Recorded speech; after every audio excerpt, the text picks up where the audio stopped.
Well, today's video is the new IOD, so let's just get right into it.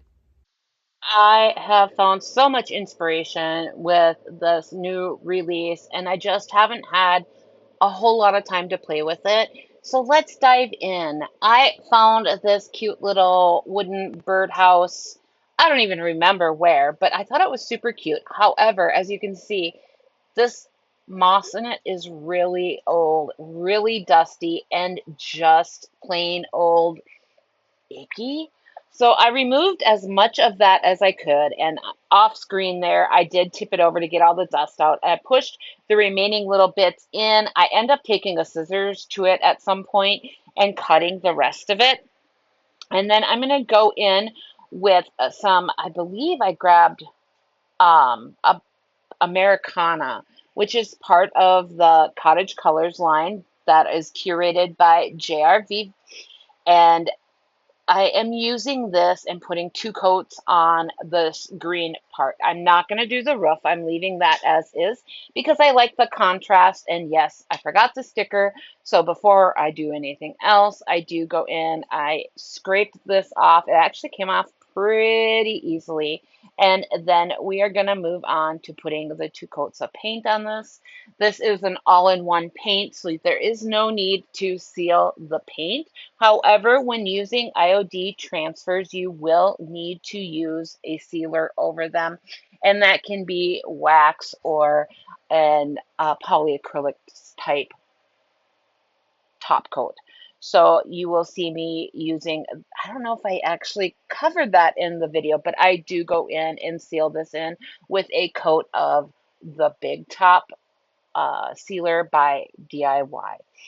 So once I have this done, we're just going to go in and, if you're not okay with painting like I did without taping, you can definitely tape off your pieces so that you're not getting it on the spots you don't want to. I'm just going in with a nice light coat, and you can tell here I've got pretty good coverage, but you can also see kind of where the brush marks are still. So I do go in with that second coat. Make sure your coats are really dry before moving on to that second coat, or it can pull up some of that paint. And this is also, even though it is an all-in-one, it's super easy to distress should you want to do that. And I am so sorry for moving off camera here.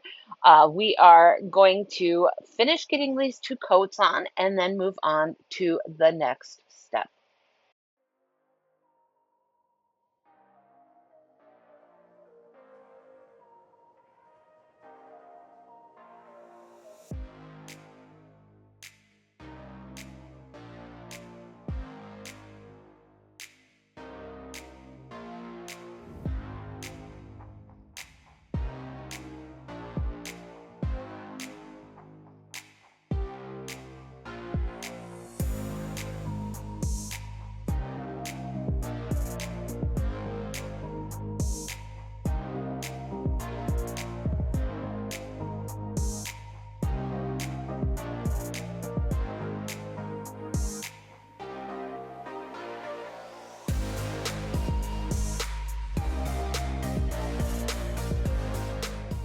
And here we are adding that second coat, and what a difference this makes. It's astounding. So we're going to get that second coat on and again, let them dry.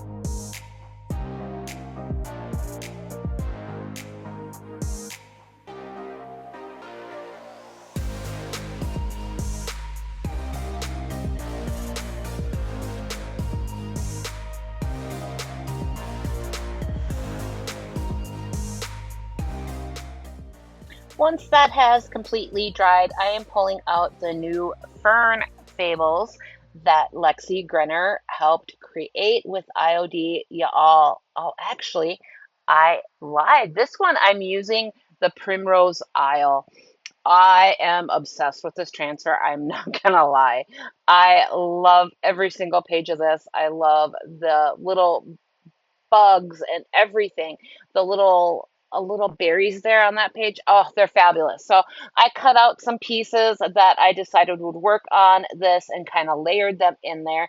You guys, you don't have to use these as IOD has them set up. You can use them and cut them apart and use them how you envision it. It does not have to be exactly how they have them laid out. So keep that in mind.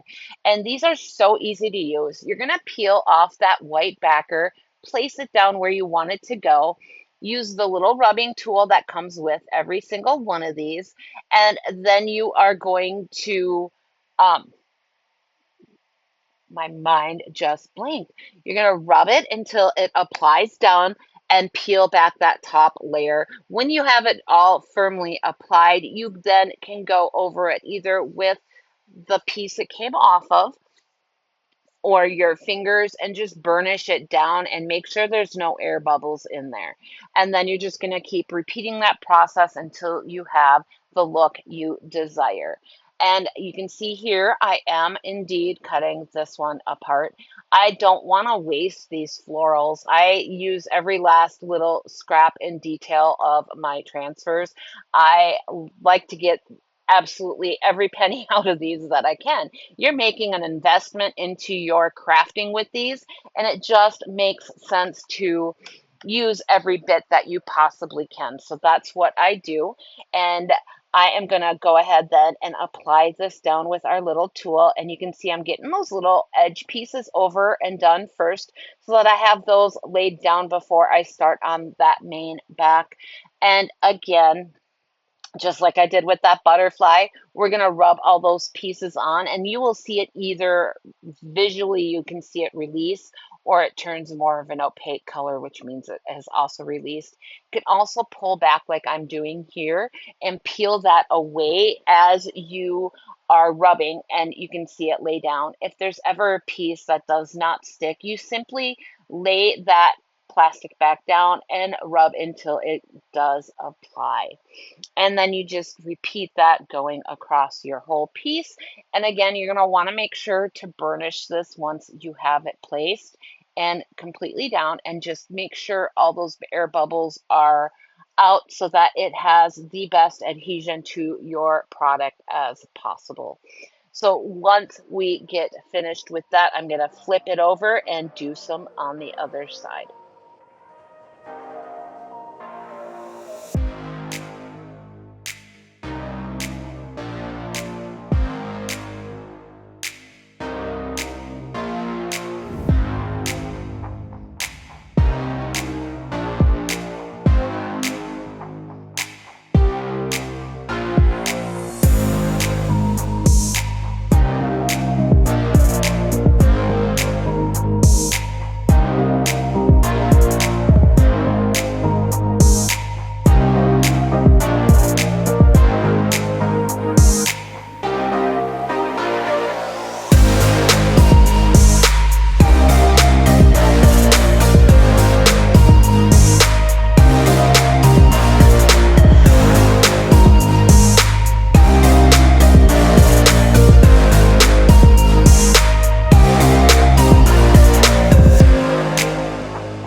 I really wanted to replace the moss that was in there, and my hot glue gun, I bought the wrong glue sticks, y'all.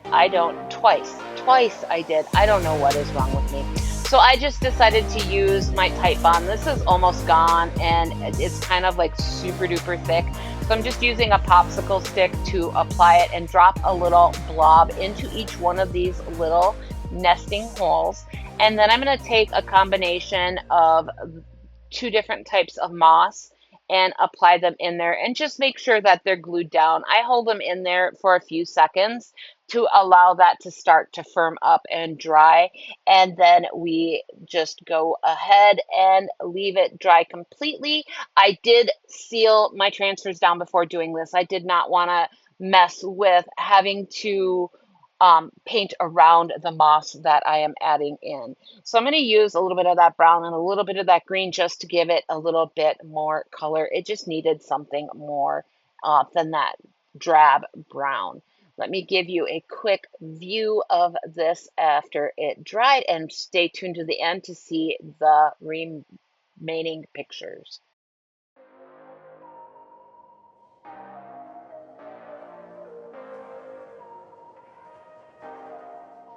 For project number 2, I purchased this little chest. I don't know what you want to call it. It's a box. It is adorable. I love, love, love the shape of it, but it desperately needed to be updated. And at first, I was just going to go in and paint that cloth part on the center of this. But the more I looked at this and the more I thought about it, I knew I needed to do something more. So I used the same exact color that we used on our little birdhouse, and this is the Cottage color Americana. I don't know why I have a hard time remembering that. And we are going to go ahead and put 2 coats on this as well. I was worried about bleed through. I didn't happen to notice any. So we are just going to go ahead and get this painted up. And while I do that, let me introduce myself. My name is Sandra, and I am the owner and creator here at Midwest Charm. I specialize in repurposed, upcycled vintage home decor, as well as all of your DIY needs. And you can find us on all of the social medias under the same name, Midwest Charm, and on our website, midwestcharm.co. There is no M in there. I carry DIY paint. I carry Sweet Pickins milk paint, Iron Orchid Designs, Connie Lines and Designs, Recycled Treasures, and more. And I love to use all of those items in my upcycles as well. So that's what you will see me use because I love them. So let's get back to this. Here you can see that that second coat just totally makes this pop. And while it does look wrinkled there because it's like a cloth, once this has completely dried and settled down, you can't see that at all. And now we're going to go ahead and take out that transfer that Lexi Grenzer did, the Fern Fables. This is such a fun, fun, fun transfer. It's very whimsical and very sweet, and I absolutely loved using it. I have so many ideas and projects that are in my head that I need to sit down and work on. So these, I just cut off different parts and different elements and then placed them all around this little chest. And anytime I went over like where it opens, the space between the lid and the base, I just use the backer paper to separate it and rub it down. You can use an X-Acto knife. I can't remember what I use, so you'll see it here in a minute, I'm sure. Again, line it up where you want it. Use that rubbing tool. Get this applied down and then move on to the next piece. Again, these do need to be sealed just to make sure that they last as long as your piece does. So just make sure that you are covering this with one of the decor waxes or a top coat sealer.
there you can see me using that X-Acto knife to separate that. And then I use my fingernail to ensure that those pieces are down.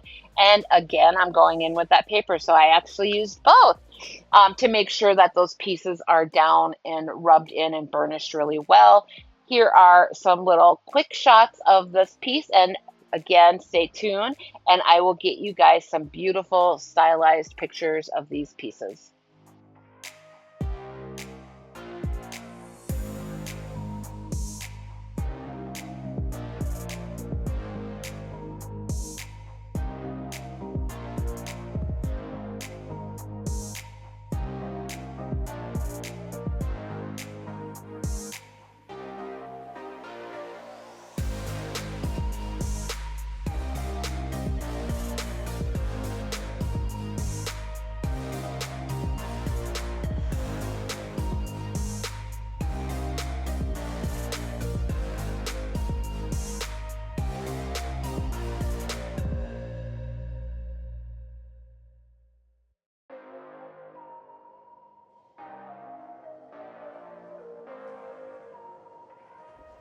What did you think of my video and my projects?